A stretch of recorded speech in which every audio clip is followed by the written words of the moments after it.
Welcome to zoology class. So in the last class, we have discussed about the preliminary things, certain basic things about health and diseases, infectious diseases and pathogens. Now we will discuss about certain examples for diseases caused by certain categories of pathogens. And before going into the details of examples of diseases, we should remember, or we should focus our discussion on certain points.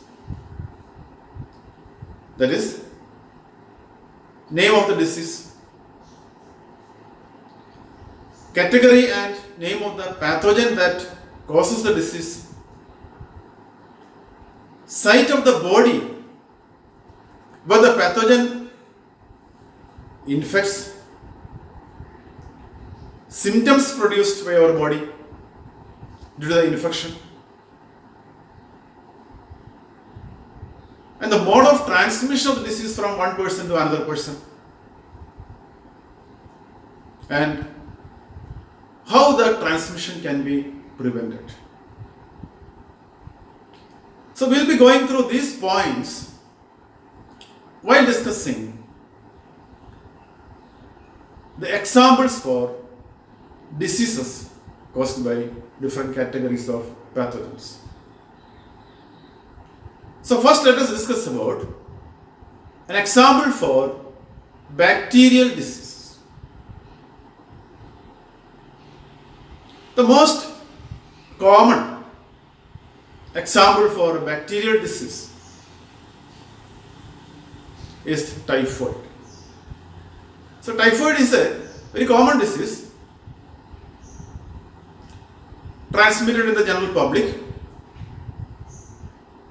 but at the same time is a serious illness also if not treated properly in the right time. Typhoid is caused by a bacterium called SALMONELLA TYPHI. It is caused by the bacterium SALMONELLA TYPHI. Typhoid is also known as enteric fever. It's also known as enteric fever. The term enteric denotes intestine, small intestine. The disease is affected in the small intestine, or the pathogen is infected in the small intestine of a person. There is an inner lining of the gut, the alimentary canal. Throughout the alimentary canal, there is an inner lining called the mucosa, and just below that submucosa is there. So these two layers are eroded, or these two layers are damaged by this pathogen. Or the bacteria eats up the cells of this tissue, mucosa and submucosa, and cause serious damage to the small intestine, inner lining of the small intestine. So as a result, the symptoms are produced. And moreover, this pathogen, Salmonella typhi, releases a toxin also. And this toxin is also responsible for some of the symptoms produced. Okay, let us see what are the symptoms of the disease. The most important symptom is the increasing fever. The fever may increase up to 39 to 40 degrees Celsius. The normal temperature is just slightly below 37 degrees Celsius. And when the disease affects the person, the temperature may rise up to 39 degrees Celsius or sometimes 40 degrees Celsius. That is equivalent to 102 degree Fahrenheit to 104 degree Fahrenheit. The normal body temperature is 98.6 degree Fahrenheit. So it's the most important and conspicuous symptom of the typhoid fever. A sharp increase in the body temperature. And along with this, severe headache, abdominal pain, abdominal discomfort and abdominal pain, tiredness, the body may go weak. And in some people, the symptom may include constipation, and in some people, it may appear in the form of diarrhea. So these are the major symptoms of the disease typhoid. And the next point we should discuss is how is it transmitted? How is the disease transmitted from one person to another person? The transmission is through contaminated food and water. Contaminated food and water. What do you mean contamination? What do you mean contaminated food and water? Contaminated food or water where a substance gets contaminated due to the presence of this pathogen. When the disease-causing pathogen is present in our food or water, that food or water are called contaminated food or water. So by consuming contaminated food or water containing the disease-causing pathogen, some infectious stage of the disease-causing pathogen is called contaminated food and water. So by consuming the contaminated food and water, a healthy person gets the disease. Now the question is, how the food and water gets contaminated? How our food and water gets the presence of this pathogen? So the infected person, I told you infected person sometimes may have diarrhea, and the infected person, if he has diarrhea or not, the infectious stage of this pathogen, the Salmonella typhi bacteria, may pass out or may be released out through the feces or the stool of the infected person, the patient. When he defecates in the open places due to the absence of proper sanitary facilities, he may defecate in the open places where the feces may be deposited in the open places, which contains the infectious stage of the pathogen. So the infectious stage may remain in the soil and the soil becomes contaminated. And this soil, when gets mixed with the water bodies from where drinking water is taken, the water also gets contaminated. So it may happen especially during the rainy season. So the soil may be leached out by rainwater and reach the drinking water sources like unprotected wells, rivers and ponds. And when people take drinking water from these water sources and drink without boiling this water, they happen to consume the contaminated water. So in this way, healthy people get the disease. And the food also can be contaminated. So by means of houseflies. Houseflies visit the feces deposited in the soil in the open places, and they visit our food which is kept open. Their legs may carry the disease-causing pathogen and be transmitted to the food that is kept open and that is cold. So when we consume this food contaminated by this pathogen, we get the healthy person get the disease. So these are the major two ways by which a healthy man, a healthy individual contract the disease.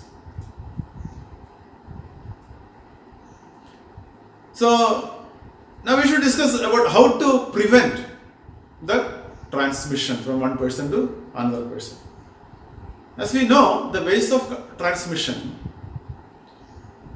we should prevent the transmission by preventing or by checking the ways of transmission. As the transmission is through contaminated food and water, we should prevent contamination of food and water. So for this, sanitary facilities should be increased, public hygiene should be maintained, and the deceased people should not be allowed open defecation. And the water should be used after properly boiling. So these are the ways to prevent the transmission of the disease from one person to another person. And for typhoid, interestingly, certain people may be very silent without showing any symptoms of the disease. They are called carriers. So the bacteria keep on multiplying in their body, and the bacteria go out of their body through feces, and they are potent transmitters, but they themselves do not show any symptoms. So they are called carriers of the disease. One such a classical example is that of a person called Mary Mallon. She was an Irish woman and migrated to New York, and by profession she was a cook. She contracted the disease typhoid and did not show any symptoms, but acted as a potent carrier, and she transmitted the disease to several people without even her knowledge. Later, she was identified as a carrier and a potent transmitter of this disease. She was put into strict quarantine, and this transmission was made under control. So since then, she was known as Typhoid Mary. Her real name was Mary Mallon. And typhoid, if not treated properly, can be fatal, can lead to death of the patient. So timely treatment, timely diagnosis of the disease and better treatment for the disease is very much essential.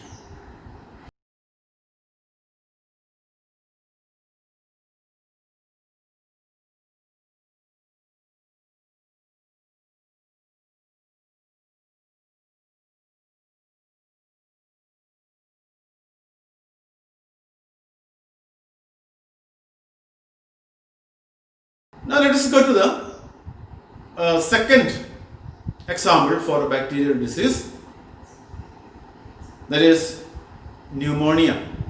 Pneumonia is also, is a very common disease in the public, and that is caused by another bacteria, Streptococcus pneumoniae and Haemophilus influenzae. These are the two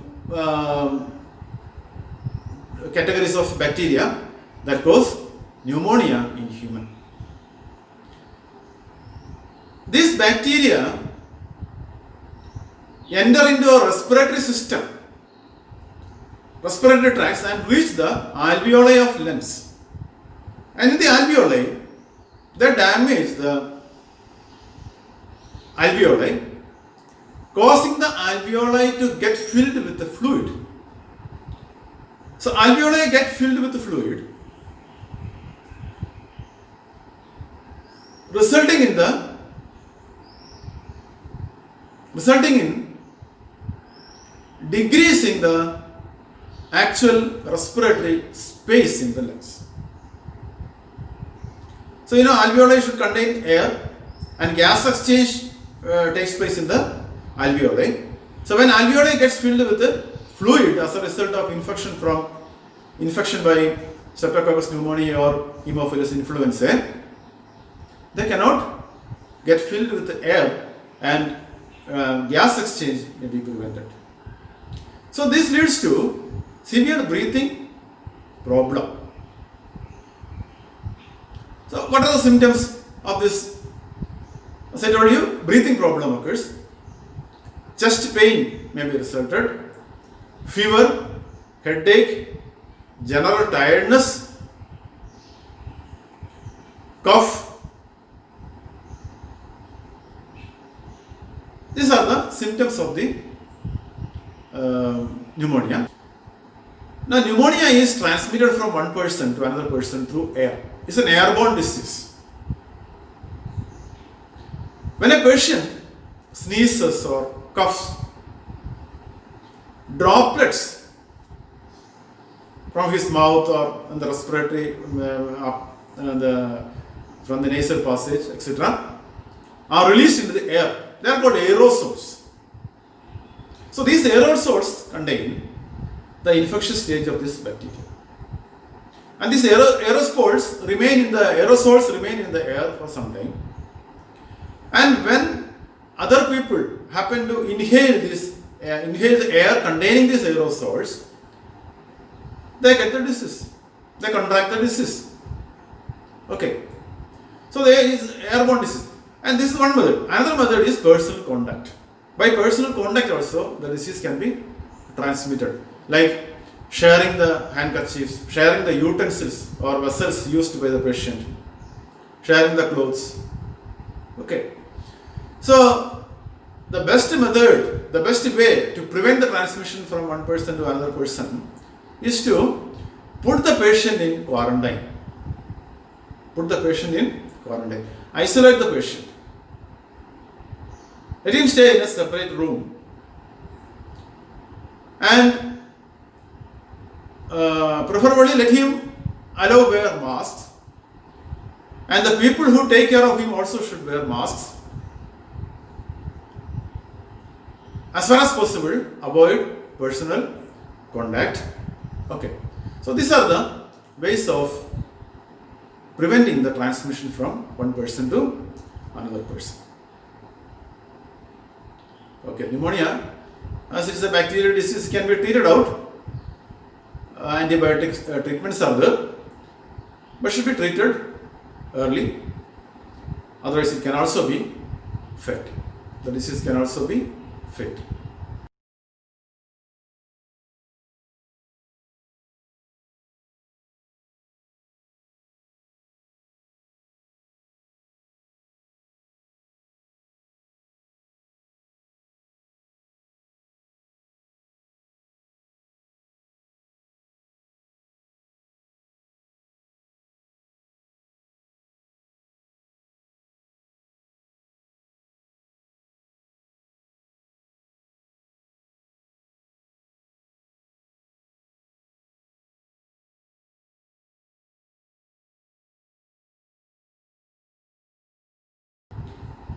Now let us see one example for viral disease.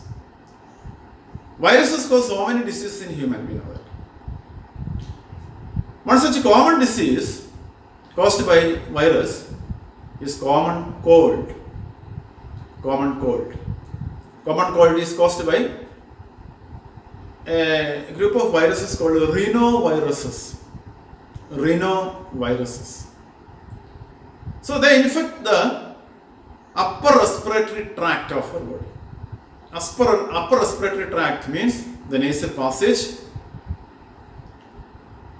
pharynx, larynx, etc. So these are the upper respiratory tract. And generally they infect the mucosal lining of the nasal passage. Mucosal lining of the nasal passage, destroying the mucosal lining. And disease is not a fatal, it's a common disease, very common among people, and it is not so severe.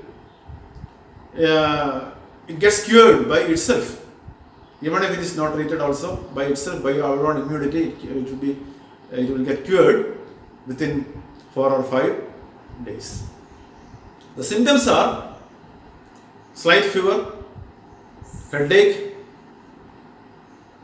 discomfort, tiredness, sneezing, coughing, and running nose, nasal discharge, nasal congestion.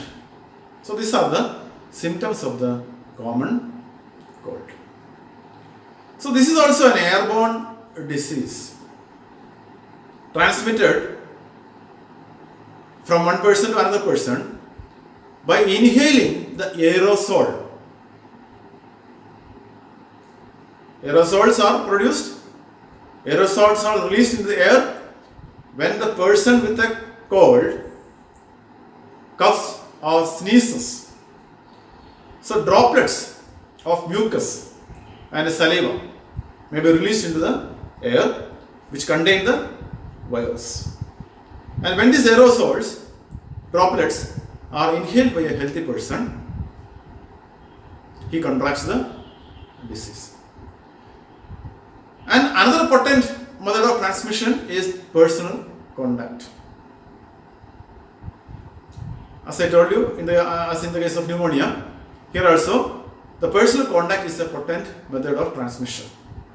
Shaking hands with the people affected with the cold, sharing utensils, sharing handkerchiefs, and sharing a common computer, sharing common mobile, etc. So these are all potent ways of transmission from one person to another person. So we can prevent the transmission by avoiding personal contact, by avoiding contact with the affected person, and also preventing ourselves from inhaling aerosols. So that can be done by wearing masks. And the person affected with the cold is better to be quarantined, isolated. Okay. So these are the ways of preventing transmission from one person to another person.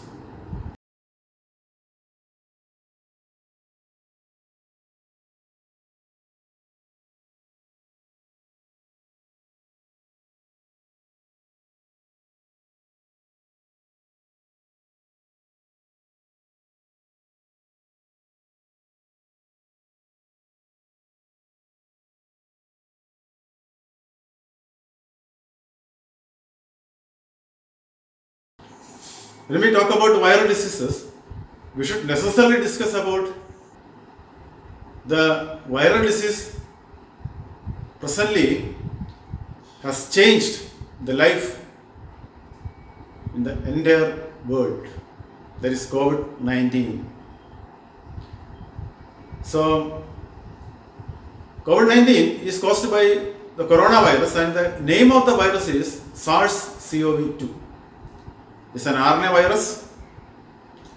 The mode of transmission of RNA virus from one person to another person is just the same way as the transmission of the common cold, through aerosols and by personal contact. That is why government and the health department insist people to wear masks when we go out, and also to avoid personal contact and keep social distancing. So let us obey the instructions of the government and the health department. Wear masks to avoid ourselves inhaling the air containing aerosols released from the patient, and also let us prevent the aerosols from our body getting released into the air and letting other people contract the disease. And so we should keep social distancing to prevent personal contact. So let us fight the COVID-19 as better as possible. Okay. We shall wind up the class here.